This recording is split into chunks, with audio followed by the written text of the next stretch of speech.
Super healthy, super soft, મોંમાં મૂકતા જ પાણી પાણી થઈ જાય તેવા અને એકદમ સિમ્પલ વાચ ચૂરમા લાડુ. હેલો ફ્રેન્ડ્સ, હું છું શીતલ. તમારું સ્વાગત છે મારા ઘરનું જ કિચનમાં. આજે આપણે બનાવીશું ચૂરમાના લાડુ તો તમે ઘણી બધી વાર બનાવ્યા છે, પણ આવા હેલ્ધી, હાઈ પ્રોટીન, તેલમાં તળ્યા વગર, મુઠિયા બનાવ્યા વગર એકદમ સરળ અને સિમ્પલ રીતે બનાવીશું. એક લાડુ ખાઈ લેશો ને તો આખો દિવસ એનર્જી ભરપૂર રહેશે. ભગવાનને, ગણપતિ દાદાને ભોગમાં પણ ધરી શકશો અને દરરોજ માત્ર એક લાડુ તમે એનર્જીથી ભરપૂર બનાવી દેશે. તો ચાલો રેસીપી બનાવીએ. એકદમ નવા હેલ્ધી લાડુ બનાવવા માટે આપણે ઇન્ગ્રેડિયન્ટ છે મગની મોગર દાળ. તો મેં અહીંયા અડધો કપ લીધી છે.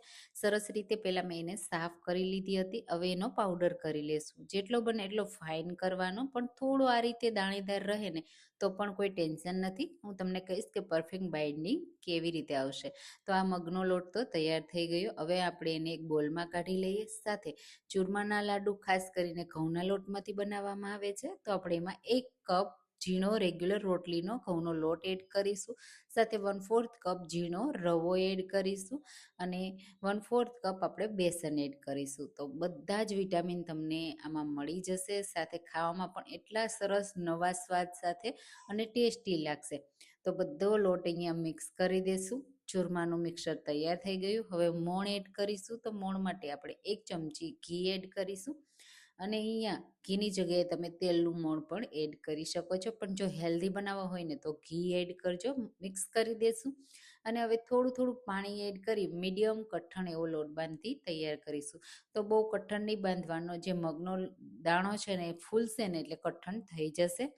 હવે આ રીતે થોડું થોડું પાણી એડ કરતા જઈ લોટ બાંધી તૈયાર કરી લેશું. તો તમે આવા મગ ચૂરમાના લાડુ ક્યારેય ટ્રાય કર્યા છે કે નહીં, મને કમેન્ટમાં જરૂરથી કહેજો. ને હા, મારી રેસીપી તમે કઈ સિટીમાંથી જુઓ છો ને એ પણ મને કહેવાનું ભૂલતા નહીં, મને ખૂબ ગમશે. તો અહીંયા તમે જુઓ, આ રીતનો મેં મીડિયમ થીક એવો લોટ બાંધી તૈયાર કર્યો છે.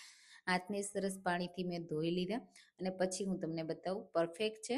હવે આપણે એમાંથી ભાખરી તૈયાર કરીશું, કારણ કે જો મુઠિયા બનાવીએ ને તો બહુ તેલ અથવા ઘીની જરૂર પડે છે અને આપણે એકદમ હેલ્ધી બનાવવા માટે આપણે ભાખરી વણીશું. ભાખરીની જગ્યાએ નાની નાની ટિક્કી બનાવીને પણ તમે શેકી શકો છો. અપમ પેનમાં નાના નાના બોલ્સ બનાવીને પણ શેકી શકાય. પણ ભાખરી તમે બનાવો ને એટલે જે આપણે મગની દાળ અને બધી વસ્તુ કાચી લીધી છે ને એ સારી રીતે શેકાઈ જશે અને લાડુ છે ને એની સેલ્ફ લાઈફ વધી જશે. તમે લાંબો સમય સુધી સારા રાખી શકશો.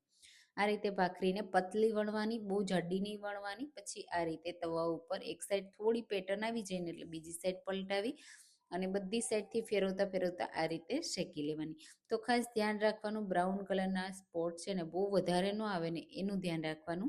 આ રીતે બધી સાઈડ મેં શેકી લીધી. એ જ રીતે 4 થી 5 ભાખરી આમાંથી તૈયાર થઈ અને બધી ભાખરી સરસ એવી ક્રિસ્પી બની છે. તમે જુઓ, આ રીતે અંદર સુધી શેકાઈ ગઈ છે.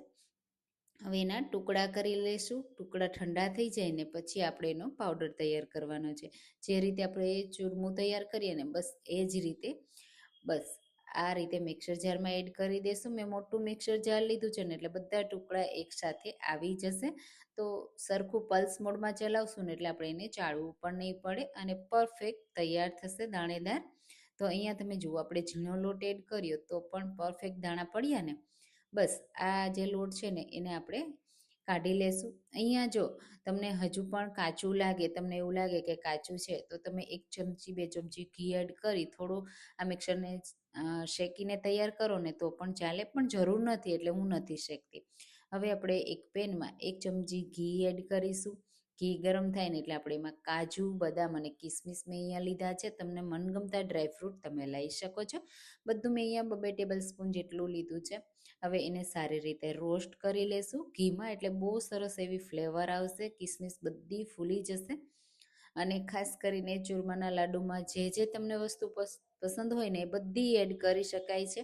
આ લાડુને 10 થી 15 દિવસ તમે રાખશો ને તો પણ ખરાબ નહીં થાય અને દરરોજ એક લાડુ તમે ખાઈ લેશો. બદલાતી ઋતુ માટે બેસ્ટ છે. હું તમને કહીશ કે આમાં આગળ તમારે શું એડ કરવું, જેનાથી શરદી ખાંસી અત્યારના સમયમાં બહુ વધારે હોય છે, તો એનાથી પણ તમને રાહત મળશે. હવે ફરીથી એ જ પેનમાં 2 ચમચી ઘી અને આપણે સ્વાદ પ્રમાણે ગોળ એડ કરીશું. તો મારી પાસે જે બ્રાઉન કલરનો ગોળ છે ને એ એકદમ દેશી ગોળ છે. એ થોડો ઓછો હતો ને મેં એટલે એમાં વ્હાઈટ ગોળ એડ કર્યો છે. તમારી પાસે જે પણ ગોળ હોય ને એ લઈ શકાય. સ્વાદ પ્રમાણે ગોળ એડ કરવાનો. તો હું અહીંયા 1 કપથી થોડો ઉપર ગોળ એડ કરું છું. મિક્સ કરી દઈશું. ગોળની આપણે ચાસણી નથી કરવાની, માત્ર ગોળને મેલ્ટ કરવાનો છે. તો જે મેં કોલ્હાપુરી ગોળ એડ કર્યો ને એમાં થોડી કણી હોય છે, એટલે કણી મેલ્ટ થાય ને ત્યાં સુધી હું એને થવા દઈશ. તો આ રીતે કણીને બ્રેક કરતા જશું. અહીંયા લાડુને એકદમ સુપર સોફ્ટ, મોંમાં મૂકતા પાણી પાણી થઈ જાય ને એવા બનાવવા માટે તમારે ખાસ ધ્યાન રાખવાનું, ગોળને માત્ર મેલ્ટ કરવાનો છે, એને આપણે વધારે ચાસણી જેવો નથી કરવાનો. આ રીતે ગોળ મેલ્ટ થઈ જાય ને તમે જુઓ હવે એમાં એક પણ કણી નથી. તો ગેસની ફ્લેમ બંધ કરી દઈશું અને જે આ મિક્સર છે ને એને ગોળ સાથે મિક્સ કરવાનું છે. જો અહીંયા તમને એવું લાગે કે ઘી ઓછું છે, ગોળ ઓછો છે, તો ફરીથી તમે ગોળને આ રીતે મેલ્ટ કરીને પણ એડ કરી શકો છો. કોઈ ટેન્શન નથી, લાડુ બિલકુલ ખરાબ નહીં થાય, હાર્ડ નહીં થાય. અને અહીંયા ખાલી તમે માત્ર ઘી એડ કરવું હોય ને તો હલકું ગરમ કરી ઘી પણ એડ કરી શકાય છે. પણ મિક્સ કર્યા પછી પહેલાં ચેક કરી લેવાનું. આ રીતે સરસ મિક્સ કરો ને એટલે ખબર પડી જશે. અને આ મિક્સર સરસ એવું મિક્સ થઈ ગયું. મને બિલકુલ આમાં ગોળ કે ઘીની જરૂર નથી લાગતી. તમે જુઓ, હાથથી તમે આ રીતે વાળો ને તો લાડુ વળી જાય છે. બસ એટલું જ આપણે જરૂર છે. હવે આપણે જે ડ્રાયફ્રૂટ તૈયાર કરીને રાખ્યા છે ને તે એડ કરી દઈશું. અહીંયા તમારે ફ્લેવર માટે એલચી પાવડર એડ કરવો હોય તો કરી દેવાનો.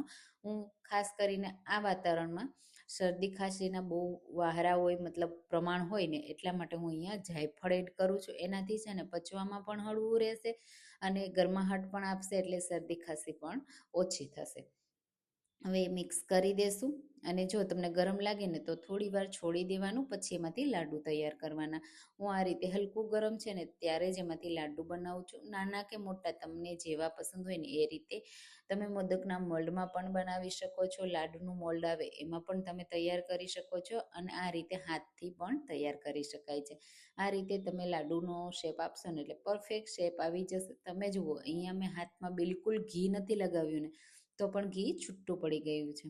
આ રીતે બાકીના બધા જ લાડુ બનાવી લેવાના. એકદમ સિમ્પલ છે, બિલકુલ છૂટા નહીં પડે અને સરસ એવા બની જશે.